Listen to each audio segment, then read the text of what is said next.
Наш эфир продолжается. Вы смотрите информационный выпуск Камши-Кушара. Здравствуйте. В преддверии выборов президента Абхазии Центральная избирательная комиссия проводит семинары для представителей всех окружных и участковых избирательных комиссий республики. На встречах обсуждаются вопросы, связанные с проведением выборов. Семинары пройдут во всех районах Абхазии.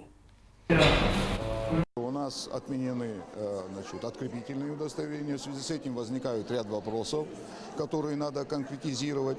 Есть понятие удостоверения на право голосования, чтобы не путать с открепительным удостоверением. Это второй вопрос. Третий вопрос. Введено новшество о порядке определения или проставления знака в поле для голосования. Это новшество. Вы знаете, если раньше практически мы голосовали против, то теперь голосуем за, так как это определено в законе. Это немаловажный фактор.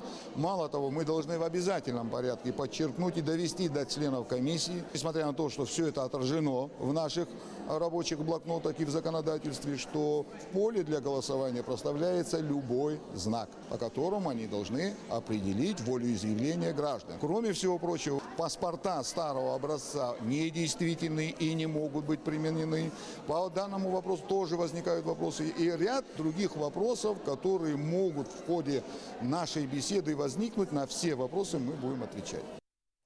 Пресс-служба республиканского унитарного предприятия «Черноморэнерго» распространила заявление по поводу прозвучавших на пресс-конференции депутата парламента Алмаса Джапуа обвинений в адрес РУП «Черноморэнерго».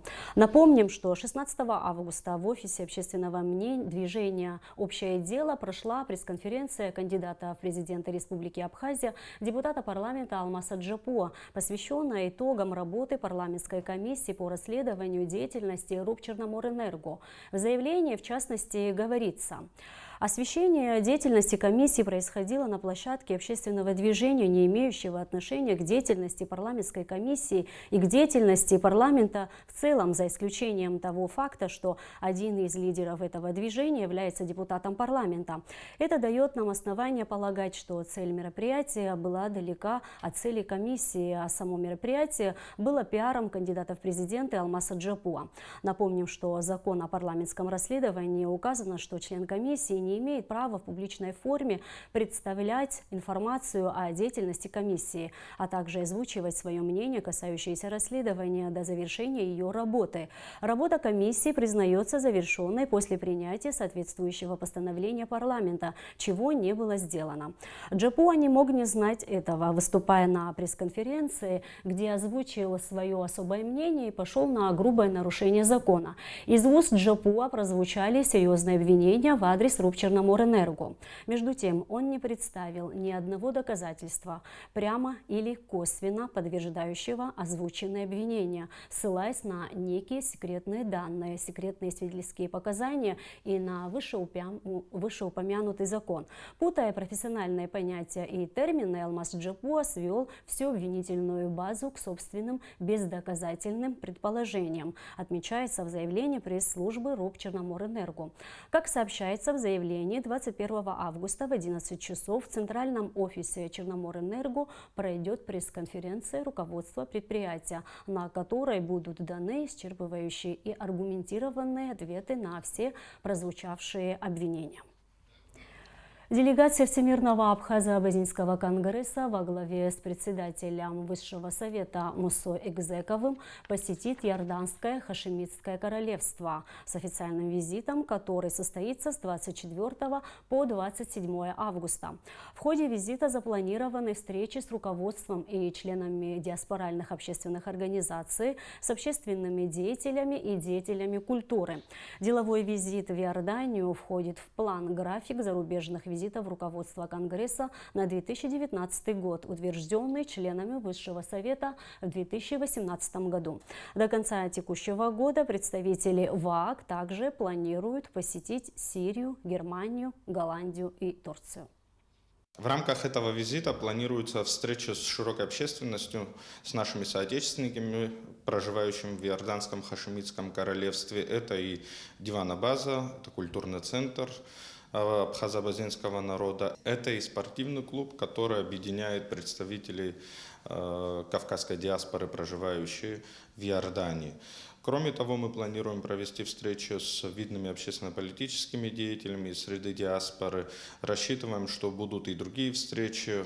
Визит предполагает укрепление связей, установление новых прочных каналов взаимодействия с исторической родиной. Это и укрепление этнокультурных ценностей, это и взаимодействие по разным другим вопросам. Мы планируем, что мы познакомимся и детально обсудим вопросы укрепления помощи Республике Абхазия в плане привлечения специалистов в медицине и в других важных для Абхазии направлениях. Обратиться к врачу вовремя, чтобы предупредить болезнь и остановить ее течение, не всегда бывает доступно для сельских жителей. Позаботиться о здоровье сельчан, проследить за их самочувствием и своевременно оказать первую необходимую помощь – основная задача фельдшерско-акушерских пунктов, функционирующих почти во всех селах Абхазии. В Гудаутском районе располагаются 22 подобных медицинских объекта. Старейший из них осуществляет свою деятельность более полувека. Амелия Бисмарк продолжит тему. Во всем мире первая доврачебная помощь играет важную роль. Чтобы обеспечить ее правильную организацию, необходимо предусмотреть немало различных нюансов. В первую очередь это связано с правильной подготовкой кадров и своевременной поставкой медикаментов. В Гудаутском районе специалистам удалось наладить работу на определенном уровне. Конечно, они выполняют огромную работу, скажем так, первую доврачебную помощь на селе. Без них было бы тяжело, но оказывают достаточно квалифицированно. Ну а потом дальнейший этап. Второй этап уже больница. За счет квалифицированной работы специалистов в районе значительно уменьшилась смертность. Наибольшую нагрузку испытывают фельдшерско-акушерские пункты, так называемые ФАПы, расположенные в крупных селах района. Доврачебную помощь мы оказываем здесь. Бывают у нас и порезы, бывают у нас и артериальные давления, отравления. Первую помощь оказали, отправляем их в больницу. В обязанности сотрудников ФАП входит также вакцинация жителей. Село Отхара – одно из самых густонаселенных в Гудаутском районе, так что работы у медиков предостаточно. В общем, население нашей деревни до 1500 человек. Мы оказываем первую доврачебную помощь, кто в этом нуждается. Далее мы выполняем врачебные назначения, оказываем, проводим капельные вливания, внутримышечные процедуры, если кому что. И если человек нуждается дальше для дальнейшего лечения и госпитализации, если он в этом нуждается, мы его отправляем уже в ближайший районный центр. Старейший и самый западный ФАП Абхазии расположен в селе Псоу Гагарского района республики.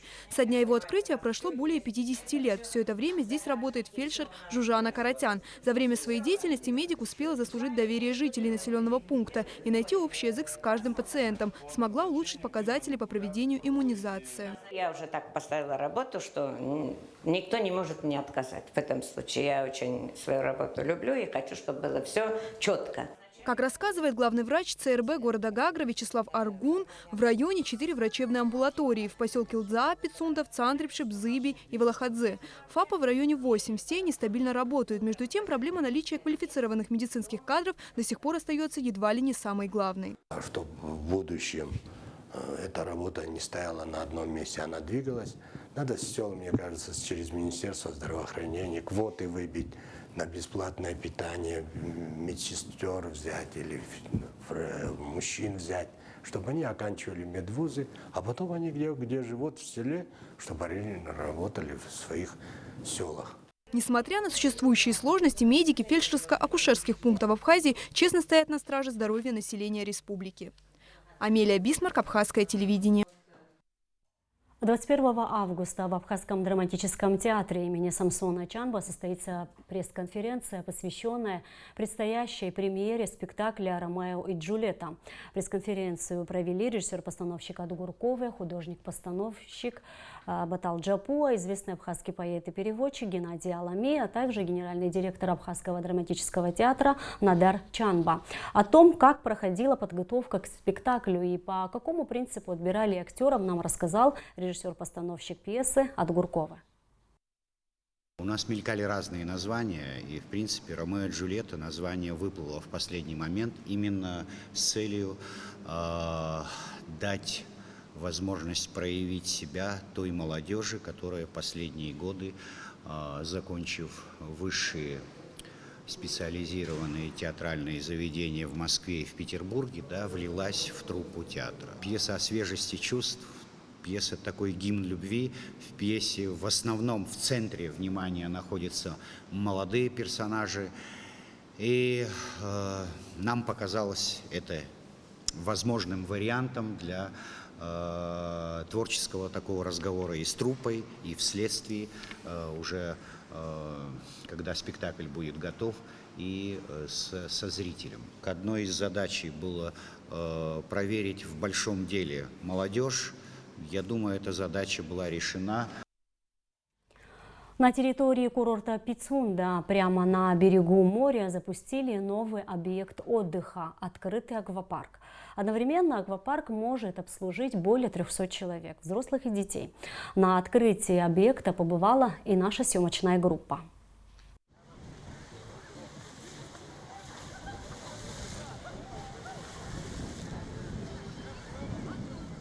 Я здесь уже отдыхаю целый месяц. И это лучшее, что я видел на данный момент в Пицунде.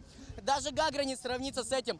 Желтая горка просто круто. Там ты развиваешь быструю скорость и вылетаешь в воду.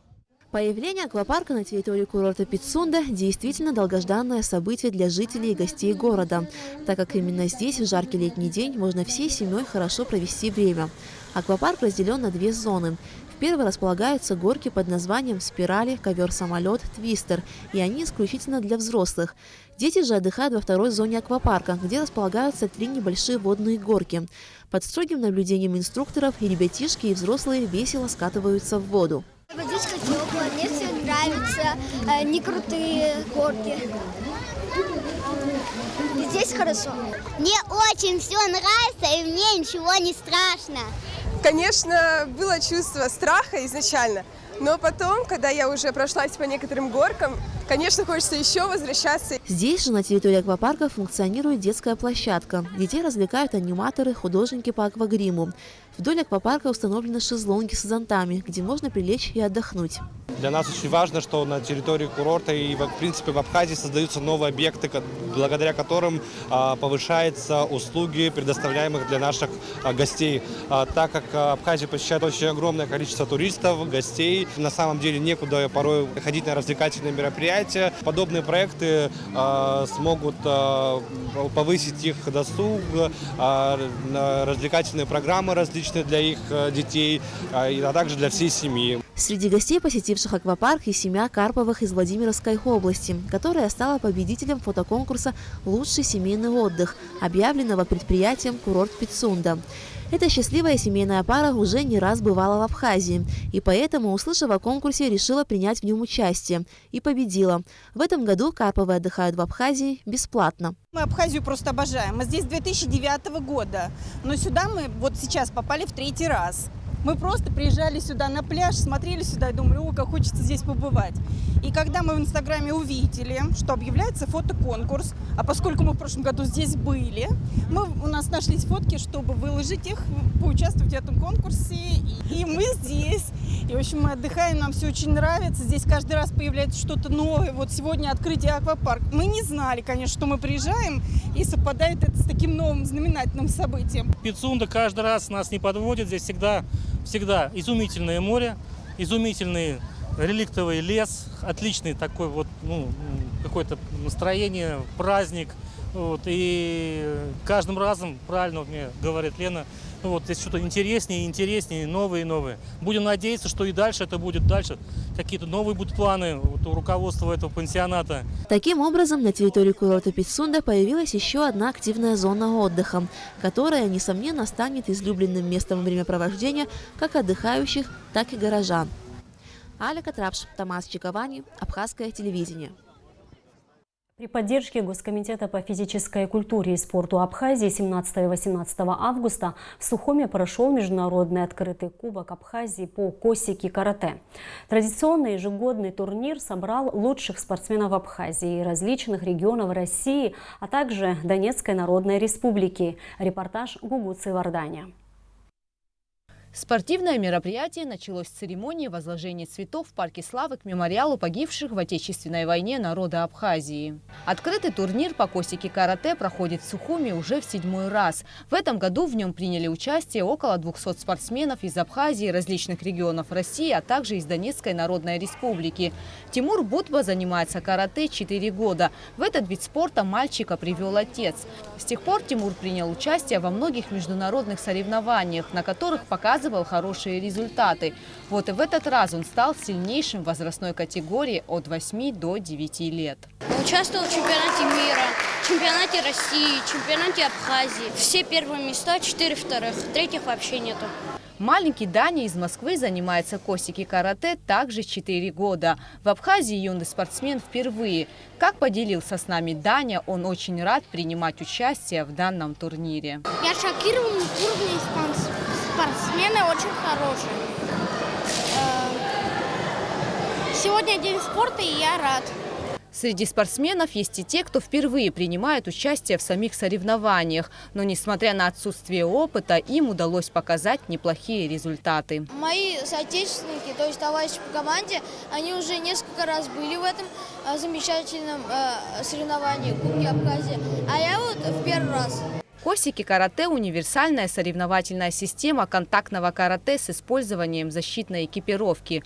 Несмотря на сложность данного вида спорта, в Абхазии он пользуется популярностью и привлекает молодых людей. С каждым годом в турнире принимают участие все больше спортсменов. В этом году впервые приехала команда из Московской области, города Электросталь. Благодаря успешных выступлений наших спортсменов мы получили приглашение на чемпионат мира, который будет проводиться в Японии в 2020 году. Генеральный директор Ассоциации косики-карате России Олег Эстон, команда которого ежегодно принимает участие в турнире, отметил, что уровень данных соревнований с каждым годом растет. Ребята развиваются достойно, настоящими мужчинами, развиваются в спортивном ключе. Вот. И вообще, честно говоря, я благодарен всему абхазскому народу, потому что с тем гостеприимством, с каким встречают здесь, наверное, не встречают нигде. В этих соревнованиях Абхазия вновь показала хорошие результаты, а в командном зачете по количеству медалей наша сборная на первом месте. Гугут Савардания, Тамас Чиковани, Абхазское телевидение. Абхазское телевидение продолжает дополнительные прямые эфиры с кандидатами в президенты и вице-президенты Абхазии. Сегодня в 21:00 начнется прямой эфир с кандидатом в вице-президенты Сосланом Салакаем, баллотирующимся в паре с Артуром Анкваб. Затем, согласно жеребьевке Центризбиркома, для показа телефильма «Эфирное время» предоставлено кандидату в президенты Артуру Анкваб. Кроме того, в нашей вечерней программе вы можете посмотреть видеозапись пресс-конференции кандидата в президенты Шамиля Адзинба, которая прошла сегодня в прямом эфире в пресс-центре Абхазского телевидения. А сейчас о погоде. По сообщению Гидромедцентра, в Абхазии ожидается переменная облачность, преимущественно без осадков. Температура воздуха ночью плюс 19-24, днем плюс 26-31. Температура морской воды плюс 26 градусов.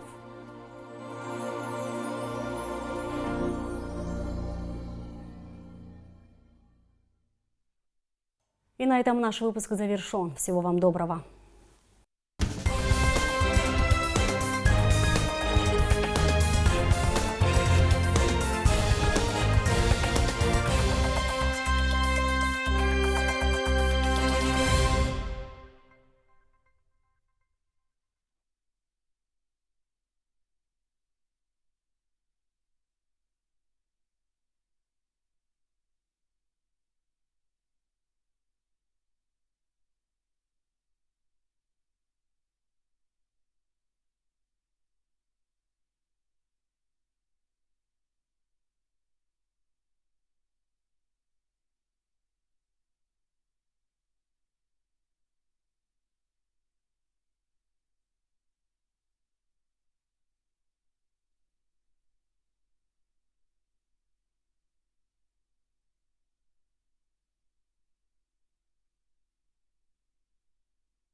Абряла